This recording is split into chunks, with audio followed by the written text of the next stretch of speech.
আবার আমি চলে এসেছি আরেকটি নতুন পর্ব নিয়ে।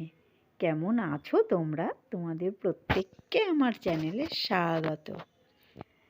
আজকে একটা দুর্ধর্ষ রেসিপি করব ছানা দিয়ে। এখানে আমার 750 গ্রাম দুধকে আমি ফাটিয়ে ছানা করে নিয়েছি। এই ছানাটাকে আমি 1 ঘন্টা ঠান্ডা করে নিয়েছি। এখানে 150 গ্রামের ওপরেই ছানা হবে, এটা আমার আইডিয়া। এই ছানাটাকে এবারে আমি একটা ম্যাশারের সাহায্যে ভালো করে ভেঙে নিচ্ছি। এই ম্যাশারটা আমি শ্রাবণী মেলায় এবার কিনেছি। এই আলু সেদ্ধ ছানা এইভাবে ছানাটাকে গুঁড়িয়ে নেওয়া খুব ভালো হয় আর কি ম্যাশার দিয়ে। তোমাদের ম্যাশারটা কেমন লাগছে পারলে কমেন্ট করে জানিও, খুশি হব।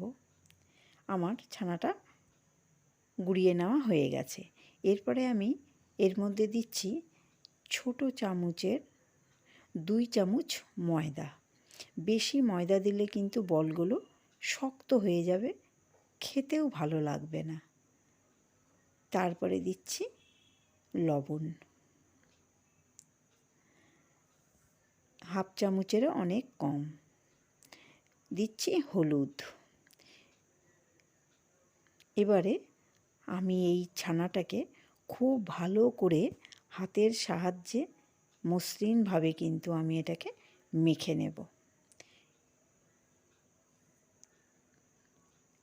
দেখো মিহি করে আমার মাখাটা হয়ে গেছে। এই মণ্ডটা দেখো, এই মণ্ডটা থেকে এবারে আমি ছোট ছোট লেচি করে নেব।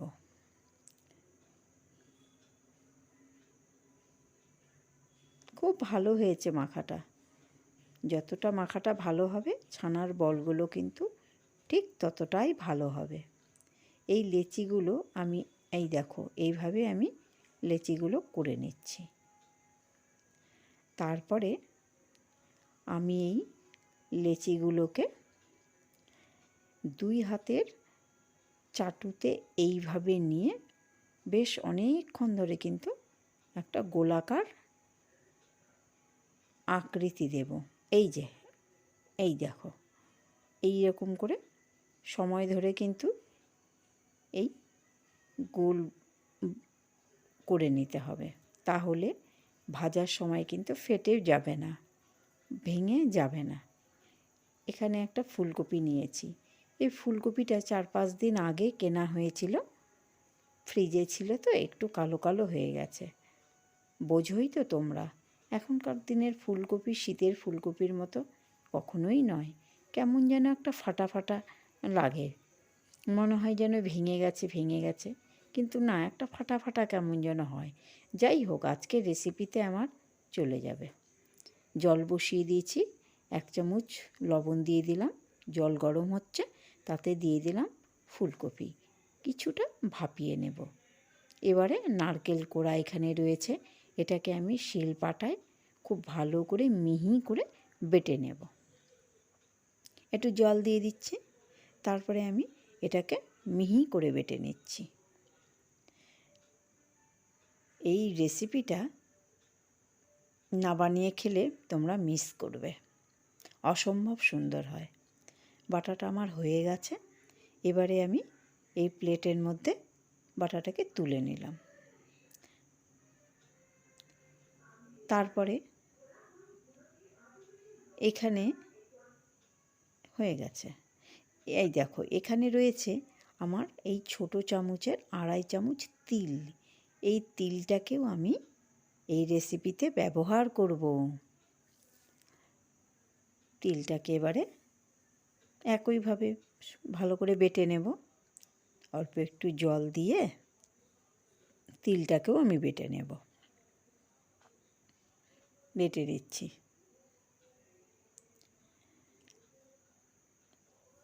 রেসিপিটা রুটি দিয়ে তো ভীষণ ভালো লাগবে, এটা কিন্তু রুটি দিয়েই বেশি ভালো লাগবে। রুটি, পরোটা, লুচি, ভাতের থেকে রুটি, লুচি, পরোটাতেই বেশি ভালো লাগবে। তিল বাটাটা আমার হয়ে গেল। এই তিল বাটাটাকে আমি তুলে নিচ্ছি। বাটা মশলার দিয়ে রান্না করলে সেই রান্নার স্বাদ বলতে হবে না, সবাই সেই স্বাদ বোঝে, জানে। তবুও একবার মনে করিয়ে দিলাম, এই আর কি। এবারে 3-4 ঘন্টা আগে আমি কিছুটা চিনেবাদাম ভিজিয়ে রেখেছিলাম, সেটাকে খোসা ছাড়িয়ে নিয়েছি। এবারে এগুলোকে আমি বেটে নেব।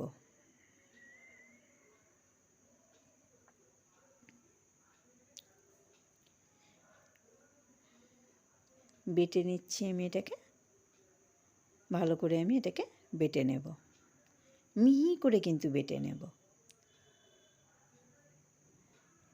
বাটাটা আমার হয়েই গেছে।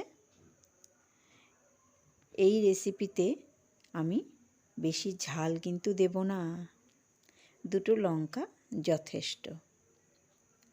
এখানে দিচ্ছি 1 কোয়া রসুন, বড় একটা 1 কোয়া রসুন, কারণ চিনেবাদামের একটা গন্ধ আছে তো, তাই রসুনটা দিলে সেই গন্ধটা কাটিয়ে একটা সুন্দর গন্ধ আমরা এই রেসিপিতে পাবো। বাটা কমপ্লিট, বাটাবুটি কমপ্লিট, তুলে নিচ্ছি। এবারে চললাম রান্নাঘরে। দিয়েছি সাদা তেল। এই রেসিপিতে কিন্তু সাদা তেল দিয়েই রেসিপিটা আমি করব। ফুলকপি ভাজা হয়ে গেছে, তুলে নিলাম। এবার সাদা তেলের মধ্যে সেই ছানার বলগুলো একে একে দিয়ে বেশ লাল লাল করে কিন্তু ভেজে নেব। খুব ভালোভাবে হালকা হাতে কিন্তু বলগুলোকে ভাজতে হবে। এই দেখো, বল ভাজাগুলো হয়ে গেছে। এবারে আমি এগুলো তুলে নিলাম। আবারও এই তেলের মধ্যে দিলাম কালো জিরে আর শুকনো লঙ্কা সম্বারা। তারপরে চিনেবাদাম, রসুন আর কাঁচা লঙ্কার বাটাটা দিয়ে দিলাম।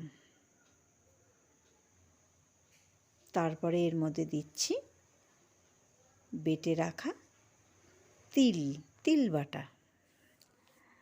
আবারও নাড়িয়ে নিচ্ছি।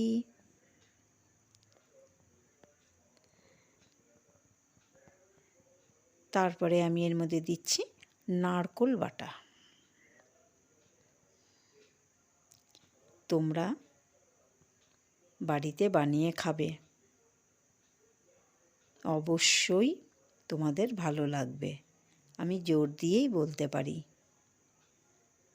ফুলকপিটা দিয়ে দিলাম, দিচ্ছি লবণ,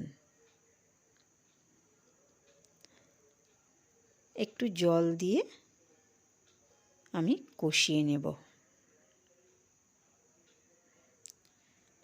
কষিয়ে নিচ্ছি ভালো করে। অসম্ভব সুন্দর হয় জানো।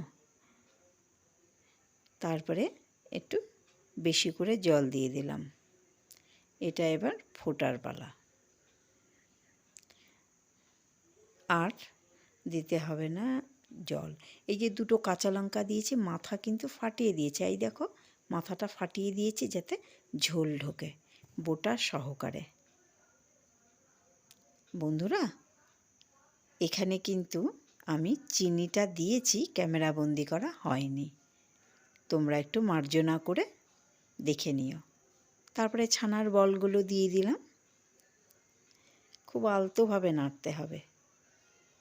এবারে দিচ্ছি ঘন করে রাখা দুধ। পাতলা দুধ দিলে কিন্তু রেসিপিটা ভালো হবে না, সেরকম টেস্টি হবে না। একটু ঘন ক্ষীর টাইপের দুধ দিতে হবে। আমি দিয়ে দিলাম। আমার রান্নাটা কমপ্লিট হয়ে গেল। তোমরা বাড়িতে একবার বানিয়ে খেও, আশা করি তোমাদের ভালো লাগবে। লাইক, কমেন্ট, শেয়ার করে আমার পাশে থেকো। Bye bye.